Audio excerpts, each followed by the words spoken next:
Hey everyone, what's up? Yeah, I'm back. I'm wearing something new. That's because it's a different day. And because it's a different day, I'm going to talk to you about another crappy shark movie. Except this one, it's better than Dino Shark. It's not like night and day, but this one's much better. I'm talking about Sharktopus.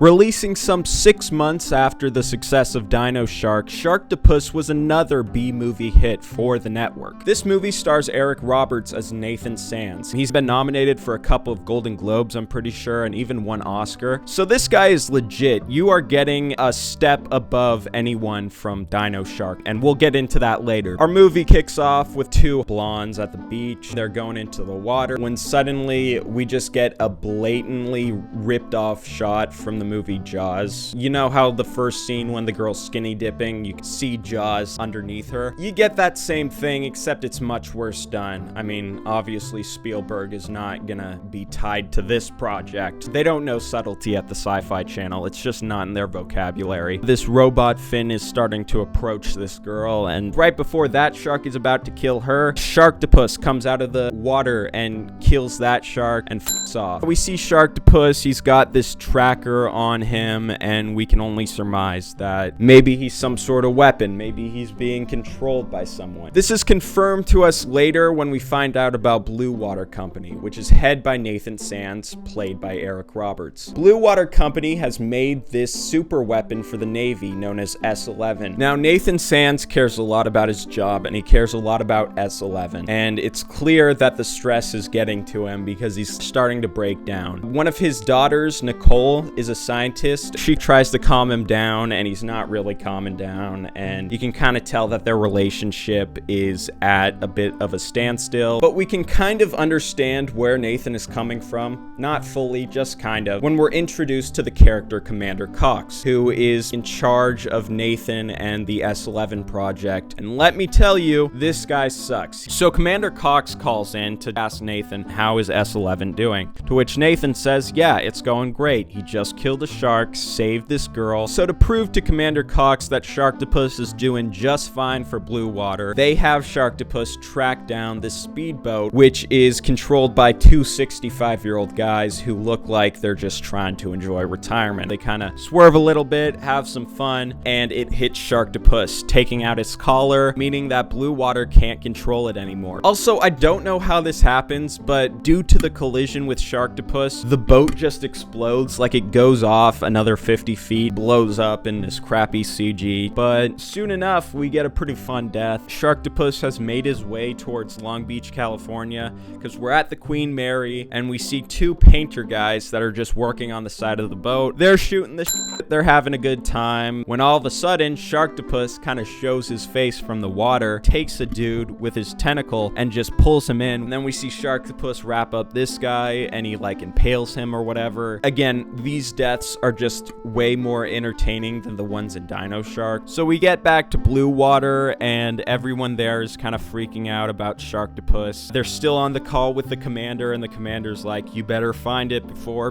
people find out, or else it's your ass. And he's like, all right, I guess we gotta find it. They follow this thing through a tracker that they had implanted on it when it was a baby. They find out that it's heading its way towards Mexico, Puerto Vallarta. We're back in Mexico, baby. It's Nicole, Nathan, and this other guy that works for them. His name is Santos. They get to Puerto Vallarta, they reach a harbor, and they're kind of like, oh, what do? We should talk to this guy, Andy Flynn. Santos and Nicole are like, yeah, we need this Flynn guy. Nathan is like, no, I'm not working with this guy. I fired him once before, and he asked for too much money. So we know that Flynn probably has a good idea as to how these Navy super weapons works. Santos essentially tells us that Flynn is the best shot that they have at catching S-11 or Sharktopus. What Santos does is he finds Flynn, and he is having the time of his life at some sort of resort, but basically he's like, I'm not working for Blue Water, they won't pay me what I'm worth. And then Santos is like, okay, but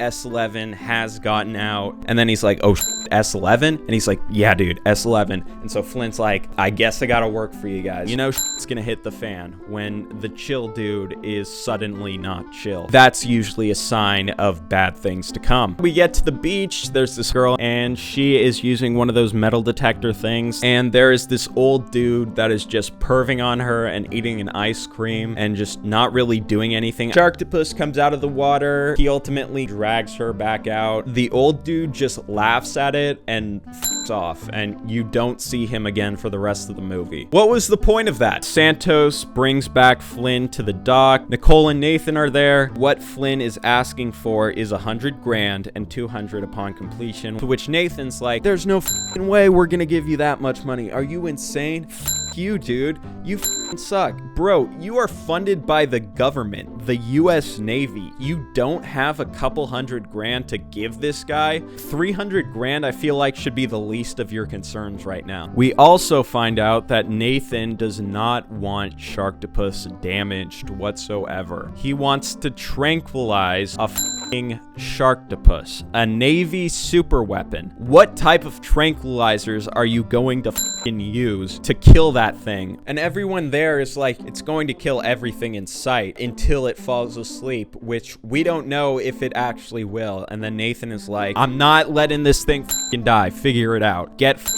ratio plus L plus I own this company plus you're just a f***ing useless worker plus you are only S11 bait in my eyes, plus L. It's clear that he cares much more about his job than the safety of anyone involved, and his daughter definitely takes note of this. You can kind of see that rift between the two, which was kind of cool, honestly. They don't have that dynamic in Dino Shark whatsoever. Most of the relationships in that are very one-dimensional. It just makes the story more interesting. It made me more entertained, what can I say? So we then meet two new characters, this reporter named Stacy and her cameraman named Bones. And then we also meet this fisherman named Paz. He was the first one to see Sharktopus, and he was the one to kind of see it kill a bunch of people on the harbor. So he has a first-hand experience of it. And Stacy is just this story-hungry reporter who will go to any means to get something about Sharktopus. And they have a talk at the bar. So Stacy is pressing Pez about any information on this creature, and eventually he does crack, telling her where the location was when he saw the thing for the first time. We then cut to a young couple who are clearly on vacation. They're running on one of the public beaches. The boyfriend is telling the girlfriend how fun it is to bungee jump. We're then transported to this bungee jump place. She jumps off. She's having the time of her life. And then Sharktopus comes out of nowhere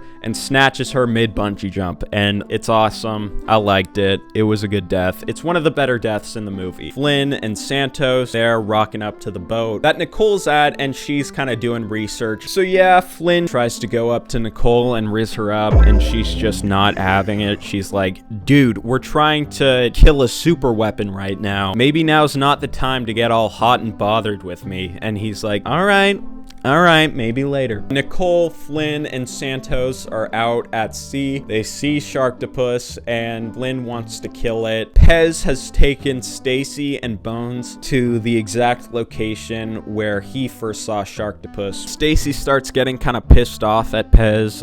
Pez is still clearly drunk from the bar. Luckily for Stacy, Sharktopus comes out of the water and starts killing a bunch of people. First death is this college frat boy type guy who has a football, and he goes up to this brunette. One of the first brunettes in this movie, by the way. She ultimately throws his football in the water as kind of like a playful, like, I want nothing to do with you type beat. But he goes for the ball, and Sharktopus kind of drags him in, impales him or whatever, the whole 9 yards. But yeah, his buddy sees this and just does not move. He's just like frozen in shock of his homie getting killed. So he gets killed by Sharktopus as well. And then we see more of Sharktopus and how he can actually be deadly on land. There's this one woman who is tanning on the rocks, and Sharktopus is using like his tentacles to walk around and impale people, and he does it with her. Pez, Bones, and Stacy are there to see all the killings, and Sharktopus ultimately leaves when he takes their beetle back into the water with him. But Stacy has all this footage of Sharktopus now killing all these people, so she's super excited. When Pez and Bones are clearly traumatized by this whole event, Stacy is just super excited, and it's clear that she's like some sort of psychopath. So we get back to our original trio. They're still out on the boat. They see some sort of jet skier. He's only got half of his body, and they're like, well, that makes no sense. Why didn't Sharktopus eat the whole thing? Nicole had programmed this thing from the beginning, and she's like, yeah, I designed this thing to kill to eat, not for fun. We get back to Nathan, and he's on some sort of mega yacht in the middle of the ocean, and he's watching TV, and on the TV he finds out that Stacy's story has broken. Everyone kind of knows that Sharktopus is a real thing. Nathan knows that he is in a whole lot of trouble. Flynn, Santos, and Nicole are back on shore with the boat, and Flynn presses Nicole about what she really knows. Nicole's like, nothing, genuinely, I have no idea. And then it's later revealed to us Nathan wanted to make sure that S11 succeeded at any possible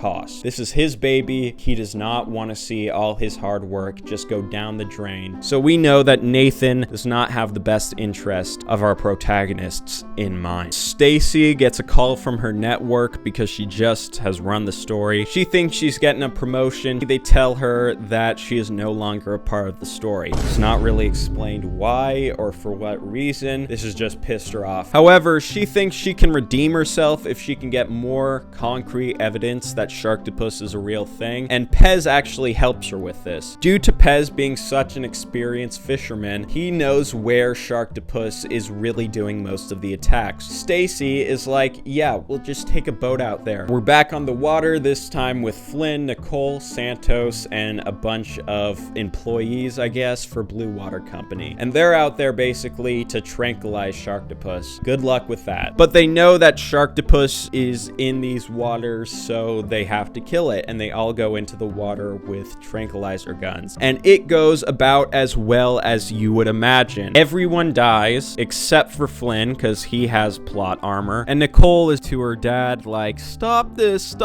let's just kill it. And Nathan is like, there's no feelings involved. At this moment, Nicole kind of realizes how much of a piece of shit her dad really is, and this really traumatizes her. She's clearly not happy about the whole situation, and frankly, she just wants this thing dead. During this scene where they try to capture Sharktopus, even more people die. Pez, Bones, and Stacy are out there, by the way. They're trying to track Sharktopus as well for Stacy to get some footage. Pez dies during this scene. He just gets dragged in. It's no big deal. Sharktopus kills 2 more jet skiers. Santos ultimately gets it because he's looking in the water, and then Sharktopus drags him in, and then like kind of holds him up in midair. He's all wrapped around by the tentacles, which was kind of a cool death, you know? You don't see that much in Dino Shark, and I watched this movie right after that, so it was a breath of fresh air for sure. But yeah, Stacy and Bones are back on the beach. They're at this bar again. Bones is basically trying to drink himself into a coma. He's trying to forget what he's just seen, and he calls his boss a psychopath. And then Stacy's like, well, you need this job, and you need me, so you're gonna have to follow me. And then Bones is like, whatever. He goes and follows them, and they f***